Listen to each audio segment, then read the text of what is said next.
Bonjour, nous sommes Shahar et Laurie de Vantastic.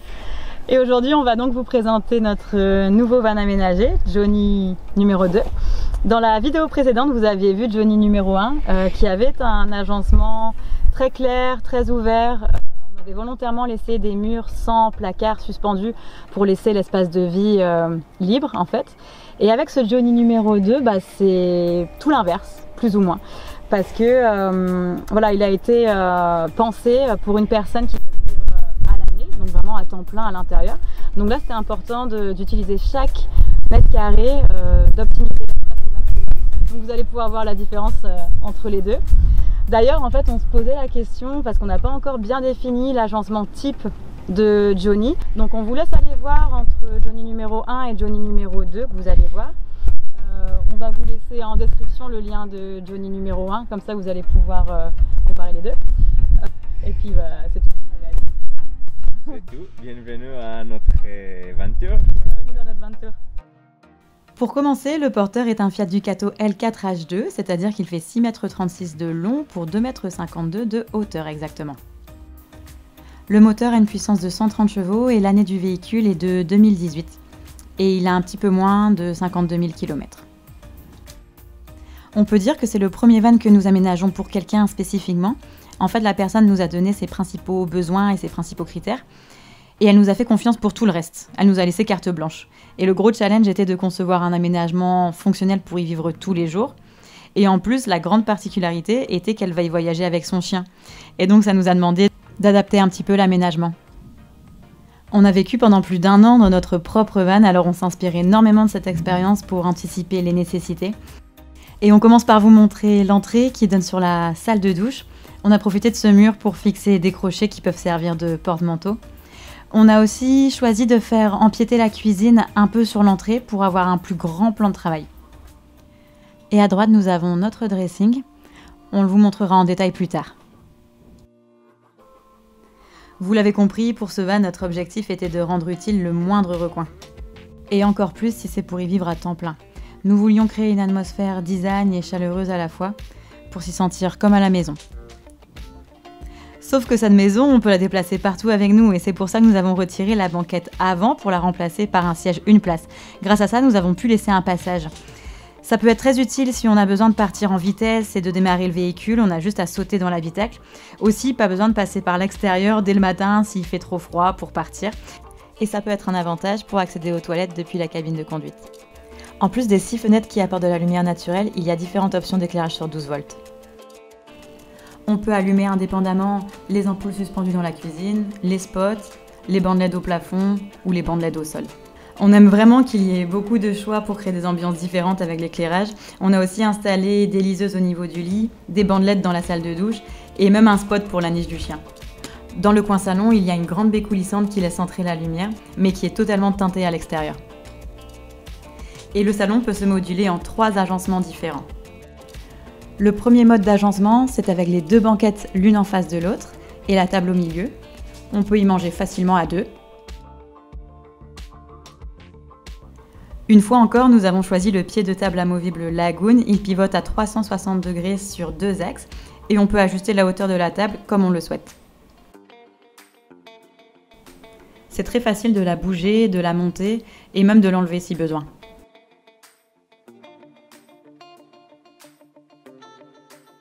Pour encore plus de confort, on a prévu plusieurs prises dans le van. Juste sous la table, nous avons une double prise USB pour charger les téléphones par exemple. Et il y a aussi une autre prise de 230 volts cette fois-ci qui est cachée dans le mur. Et on peut charger son PC portable tout en travaillant sur la table. Et aussi, par sécurité, il y a un détecteur de gaz qui nous alerte par une sirène en cas de fuite. Car oui, certains équipements fonctionnent au gaz, on va vous le montrer plus tard. On vous montre maintenant le deuxième agencement possible, le canapé. En fait, la table se cale parfaitement entre les 2 banquettes pour se transformer en un grand canapé, un peu plus confortable que les 2 sièges.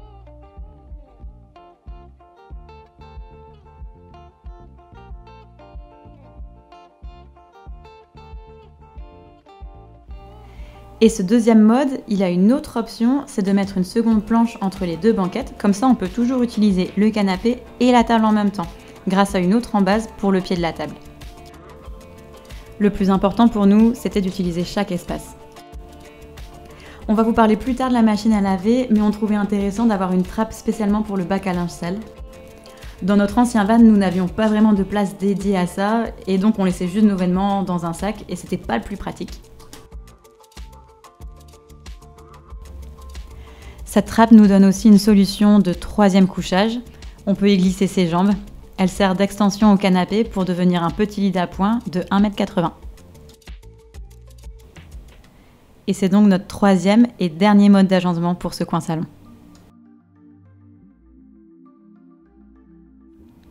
On a cherché pendant longtemps une solution de rideau occultant et on n'a pas vraiment trouvé un modèle qui nous convenait à 100%. On a alors décidé de fabriquer nos propres stores. On a juste utilisé du simili-cuir enroulé avec une baguette de bois et on est hyper content du résultat et de l'efficacité. Et on trouve que ça se marie vraiment bien avec le style et le design du van. Et on passe maintenant au plus important, la cuisine. Et c'est vraiment appréciable d'avoir une fenêtre à cet endroit, juste pour profiter de la vue ou même pour aérer quand on cuisine. Et en plus, elle est juste en face de celle du salon. Ça agrandit l'espace et il y a une lumière traversante. C'est hyper agréable. On a pris l'habitude de mettre de la faïence sur les murs de la cuisine pour les protéger des projections, mais aussi parce qu'on trouve que ça fait un plus au niveau de la déco. Et à noter aussi que pour l'homologation, on n'aurait pas pu laisser du lambris à cet endroit car c'est à moins de 25 cm des plaques de cuisson et c'est une matière combustible.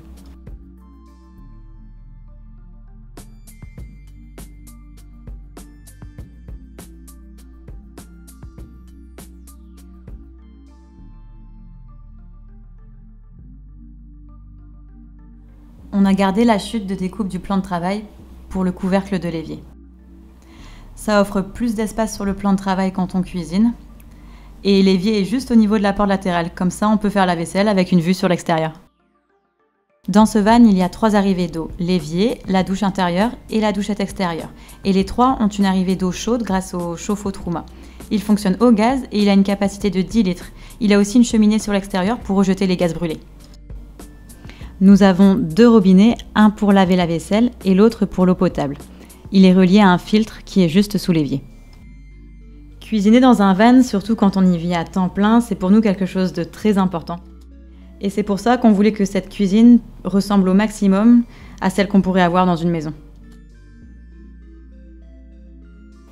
Et il y a donc des plaques de cuisson qui fonctionnent au gaz et il y a 2 brûleurs et elles sont combinées avec un four. Grâce à notre gros système électrique et au convertisseur de 3000 watts, il est possible d'utiliser presque n'importe quel ustensile électrique, même une machine à café qui la plupart du temps consomme beaucoup d'électricité. Pour le frigo, on aime beaucoup le modèle CRX de chez Dometic, il fonctionne vraiment bien et il est très silencieux. On l'a utilisé pour nos 2 derniers aménagements, mais cette fois-ci, nous avons choisi la version plus grande. Il a une capacité de 100 litres avec 10 litres de freezer. Comme toujours, nous essayons d'avoir de longs tiroirs. Ils font 55 cm de profondeur. Et chacun d'entre eux a son propre loquet. Et pour compléter la cuisine, nous avons même ajouté un micro-ondes, juste au-dessus du plan de travail. On a fini de parler de la cuisine, on peut maintenant passer au dressing dans l'entrée. Quand on a un van juste pour le week-end ou pour les vacances, des petits placards sont tout à fait suffisants pour plier ses vêtements et ranger ses affaires. Mais encore une fois, tout dépend des besoins de chacun. Ici, on a trouvé important d'offrir une solution pour mettre des vêtements sur cintre, des chemisiers qui peuvent se froisser vite, des chaussures, des manteaux longs. On pense vraiment que ça peut être appréciable dans son organisation au quotidien. On passe à la salle de douche, avec notre porte de douche rétractable. Les toilettes et la douche partagent la même pièce. Elle fait 120 cm par 65 cm. Elle est totalement étanche et on aime vraiment la couleur des murs qui viennent contraster avec le bois clair du van, la bande LED au plafond et notre préféré, la fenêtre qui donne sur le salon. Il y a aussi un lanterneau au plafond pour faire échapper l'humidité et pour plus de lumière. Les toilettes sont de la marque Dometic, ce sont des toilettes à cassette et la cuvette est rotative à 360 degrés.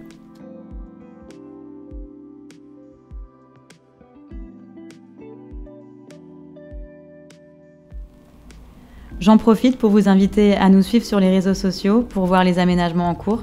Et n'hésitez pas à vous abonner à notre chaîne YouTube et activer l'alerte pour ne pas louper les prochains van tours.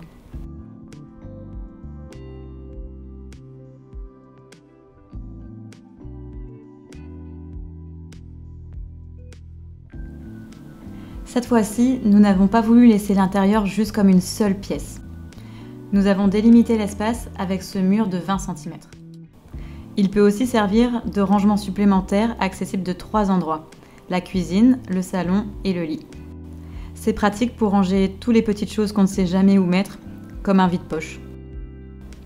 Il y a aussi d'autres rangements avec les placards suspendus sur toute la longueur du coin salon et au-dessus du lit.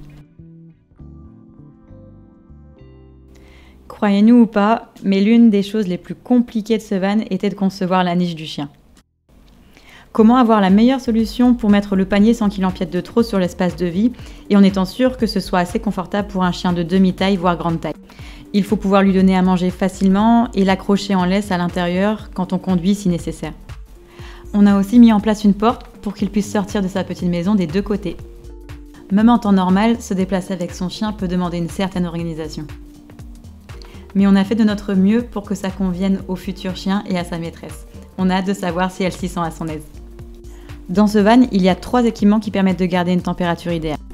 On a installé ce climatiseur de toit Dometic, avec une fenêtre intégrée qui donne un autre puits de lumière.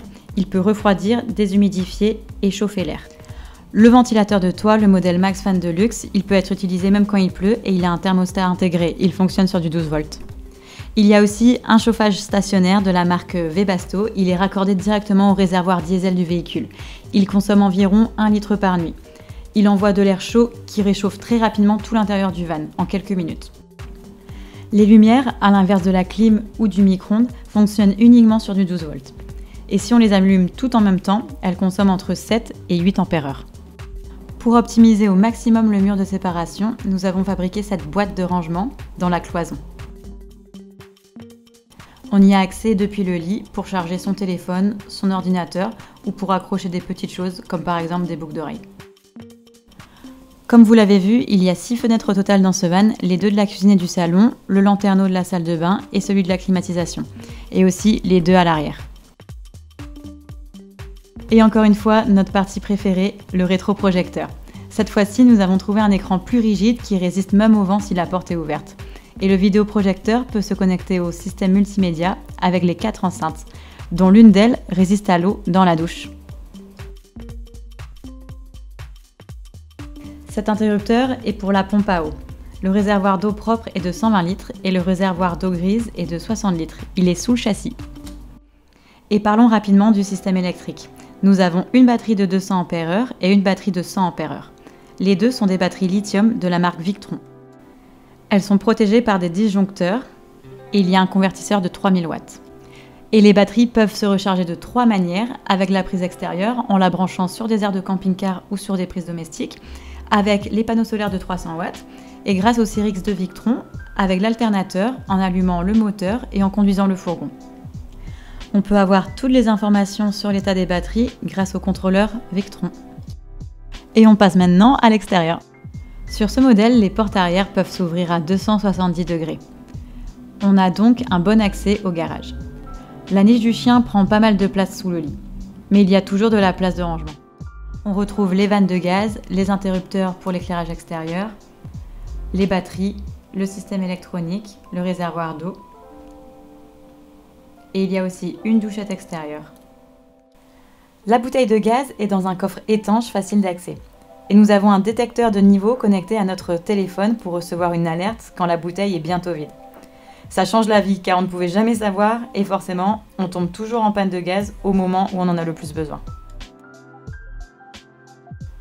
Pour profiter de l'extérieur à n'importe quelle heure de la journée, on a mis en place un store de la marque Fiamma. En moins de 2 minutes, une seule personne peut le mettre en place. Facile à monter et à démonter.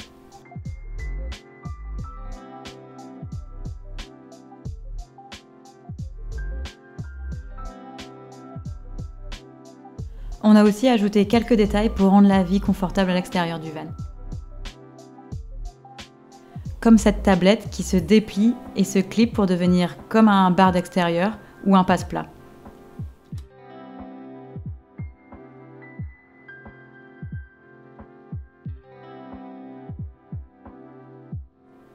Ou alors cette lumière magnétique qui peut s'aimanter à la carrosserie et éclairer l'extérieur. Et comme promis, la machine à laver, et selon où on voyage, il n'est pas toujours évident d'avoir une laverie à portée de main, surtout si on veut rester hors des villes durant un certain temps. Donc avoir une petite machine, ça peut être très pratique. Elle pèse 10 kg, c'est pour ça qu'on a préféré ne pas la relier directement au circuit d'eau pour qu'elle soit indépendante de l'aménagement. On peut alors la retirer facilement. Pour la remplir, on peut utiliser la douchette qui est à côté, et pour vider l'eau, on peut le faire dans un seau qu'on transvase ensuite dans l'évier pour que l'eau aille directement dans le réservoir d'eau grise. Et on est très content de pouvoir apporter cette solution. En fait, elle a 2 réservoirs, un pour laver et un pour sécher. Elle est très facile d'utilisation, il suffit de sélectionner la fonction désirée. Voilà, on arrive à la fin de ce van tour. On espère que ça vous a plu. N'hésitez pas à nous le dire en commentaire. On lit tous vos avis, tous vos commentaires. Donc merci encore pour tous vos messages. On en reçoit pas mal ces derniers temps. Donc voilà, on voulait vous remercier pour ça. Pour vous en dire un peu plus sur ce Johnny, en fait, donc comme on l'a dit au début, il a été conçu pour une personne qui va y habiter à l'année, donc à temps plein. Et c'est une surprise pour elle aussi, elle n'a pas encore vu. Donc on a hâte de lui donner les clés de ce véhicule.